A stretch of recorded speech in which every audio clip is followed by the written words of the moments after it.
Adu mulut terjadi antara petugas Satpol PP dan pedagang yang berjualan di bahu jalan Ahmad Yani, Kota Prabu Muli, karena mereka menolak untuk ditertibkan.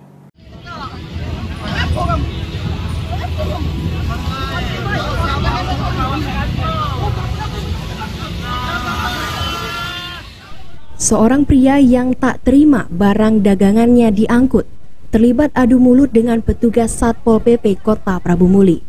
Bahkan tarik-menarik kedua belah pihak sempat terjadi karena pedagang menolak dibawa ke kantor Satpol PP.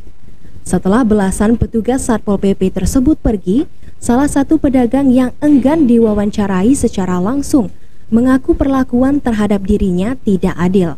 Pasalnya terdapat PKL lain yang jaraknya tidak jauh dari TKP tapi tidak dirazia. Sebelum kericuhan terjadi, petugas Satpol PP Kota Prabu Muli merazia pedagang yang berjalan di bahu jalan Ahmad Yani, Kelurahan Prabu Jaya, Kecamatan Prabu Muli Timur, Kamis 14 Mei 2023. Awalnya pedagang menerima membongkar sendiri lapaknya lalu pergi. Akan tetapi karena diduga salah paham, seorang pria serta salah satu petugas Satpol PP terpancing emosi hingga tarik-menarik tak dapat dihindari.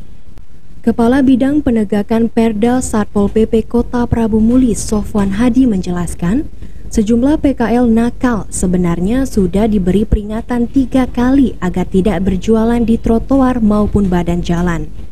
Pihaknya akhirnya terpaksa melakukan penertiban karena dianggap tidak menaati perda.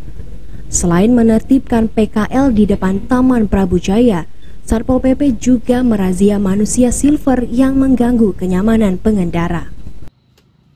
Tindakan, ya. Kalau tidak tegas sudah, kita jadi bulan-bulan lah. Berapa kali Kak kita kalau itu? Apa biasanya? Ini kan peringatan. 3 kali kita injak tahu masih dia tak bandel, kita angkut. Ya. Di titik mana tadi kita lakukan penertiban, Pak? Kita sudah tertib ke simpang di Polsek Timur, Polsek itu. Kita tertib ke masalah manusia silver yang memang mengganggu ketertiban jalan kan. Dari razia yang dilakukan, Satpol PP Kota Prabu Muli baru mengamankan seorang manusia silver.